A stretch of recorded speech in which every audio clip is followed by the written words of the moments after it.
नमस्कार. हवामान अंदाज आणि माहिती या यूट्यूब चॅनलमध्ये मी दादाच खान आपले सर्वांचे स्वागत करत आहे. येत्या 22 तारखेपर्यंतचा हवामान अंदाज पाहूया. 24 तासात तसेच 24 तासाच्या पुढे बेळगाव म्हणजे संपूर्ण कर्नाटकामध्ये पावसाचा जोर चांगला आहे. मध्यम ते जोरदार स्वरूपाचा पाऊस पडणार आहे.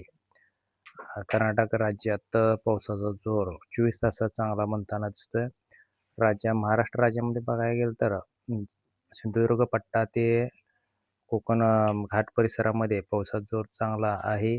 मिरज ची सांगली, कोल्हापूर ह्याच्यात स्थानिक वातावरण म्हणलं तर पावसाची शक्यता आहे. उर्वरित भागात पावसाचा शक्यता कमी आहे.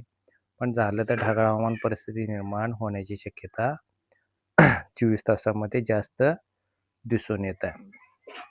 विदर्भ पट्ट्यात किंवा मराठवाड्यात पावसाची शक्यता नाही. यातूनच पावसाची शक्यता दाखवत आहे. त्यानंतर पाहायला गेलं तर 48 तासामध्ये विचार करायला गेला तर 48 तासानंतर जे एकंदरीत 21 तारखेच्या आसपास पाहायला गेलं 21-22 तारखेच्या आसपास तर उत्तर भागातून महाराष्ट्राच्या पावसाची शक्यता कमी आहे. पण पुणे, सातारा धरून दक्षिणेकडे सांगली, कोल्हापूरचा भाग या भागातून सातारा, चिपळूण घाट परिसर या भागात पावसाची शक्यता बऱ्यापैकी चांगली आहे. तसेच रत्नागिरीचा परिसरात सुद्धा पावसाची शक्यता चांगली आहे. कर्नाटकात सुद्धा म्हणजे कर्नाटक राज्यामध्ये पावसाचा जोर चांगला आहे. जोरदार पाऊस, वादळी वाऱ्यासकट कडकडाटी पाऊस होण्याची शक्यता दिसून येत आहे. इकडे धाराशिव, बार्शी ह्या परिसरात सुद्धा बऱ्यापैकी हलक्याशा पावसाची शक्यता आहे. वादळी वारा असणार आहे आणि विजेचा कडकडाट सुद्धा असण्याची शक्यता आहे. त्यानंतर पाहायला गेलं तर अहिल्यानगर परिसरात सुद्धा हलक्याशा झाला तर स्थानिक वातावरण म्हणून पावसाची शक्यता दाखवते. आता आपण पाहणार आहोत विजेचा जोर जो आहे, विजेचा म्हणजे कडकडाट किंवा वादळी वारे कोणत्या साईडला जास्त असणार आहे त्याचा एक थोडासा ठोकळ आढावा बघूया. साधारण घाट परिसर व कोकणपट्टी भागातून पावसाचा म्हणजे विजांचा जोर वाढण्याची शक्यता आहे. सुरुवातीला गडगडाटी, त्यानंतर तीव्र अशा विजा या भागातून संपूर्ण रत्नागिरी ते सिंधुदुर्ग पट्ट्यामध्ये, सातारा, कोल्हापूरच्या भागातून, तसेच गोवा, बेळगाव, कर्नाटकचा सर्व भाग या भागातून विजेचा जोर चांगला म्हणजे गडगडाटी, जोरदार विजा व वादळी पाऊस होण्याची शक्यता आहे. इकडे बार्शी, सोलापूर, बिदर ह्या कलबुर्गी साईडला सुद्धा विजेचा जोर असण्याची शक्यता आहे. सांगली, मिरज भागात सुद्धा विजेचा जोर असण्याची शक्यता आहे. जास्ती करून कोकणपट्टी, कोल्हापूरचा पश्चिम भागातून पावसाचा आणि विजेचा जोर चांगला आहे. उत्तर भागातून पाहायला गेलं तर हलक्याशा विजा व गडगडाट वादळी पाऊस असण्याची शक्यता आहे.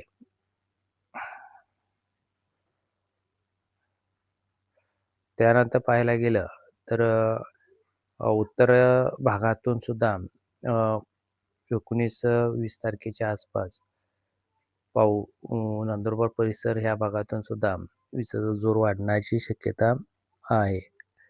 वादळी वाऱ्यासहित पाऊस पडण्याची शक्यता आहे. 20 तारखेचा अंदाज पूर्णपणे तर घ्यायला गेला तर इकडे धाराशिव, मालेगाव, जळगाव ह्या पट्ट्यात सुद्धा विजेचा जोर चांगला राहण्याची शक्यता आहे. बीड, बार्शी या भागात विजेचा जोर राहण्याची शक्यता आहे. हलका मध्यम विजा राहणार आहेत आणि काही ठिकाणी वादळी वाऱ्यासह पाऊस पडण्याची शक्यता आहे. दक्षिण भागात जसं येईल तसं सातारा, पुणे, मिरज, सांगली ह्या भागात विजेचा जोर तीव्र होणार आहे. रत्नागिरी आणि बेळगाव या पट्ट्यात जोरदार विजेचा जोर आणि वादळी पाऊस असण्याची शक्यता आहे कर्नाटक भागातून 20 तारखेला. कर्नाटकाच्या संपूर्ण भागातून विजेचा जोर चांगला आणि गडगडाटी वादळी पाऊस असण्याची शक्यता आहे. परतचा भाग पाहायला गेला तर 21 तारखेला सुद्धा बिदर, लातूर या पट्ट्यातच विजेचा जोर, वादळी वाऱ्यासह पाऊस असण्याची शक्यता आहे. थोडंसं कमी झालं नाही पण त्या भागातून आहे. कोल्हापूर परिसर, सातारा, कराड, सांगलीचा काही परिसर ह्या भागात पुणेच्या पट्ट्यामध्ये जोरदार विजेचा कडकडाट व वादळी मुंबईच्या साईडला सुद्धा असण्याची शक्यता आहे. इकडे पश्चिम भागातून संपूर्णतः पावसाळी वातावरण असण्याची शक्यता आहे. महाराष्ट्राच्या पश्चिम दक्षिण भागात मध्यम ते जोरदार पावसाची शक्यता आणि विजेचा जोर असण्याची शक्यता आहे. हा झाला 22 तारखेपर्यंतचा हवामान अंदाज. असेच नवीन अपडेट पाहण्यासाठी चॅनल आता सबस्क्राईब करून ठेवा. व्हिडिओला लाईक करत चला.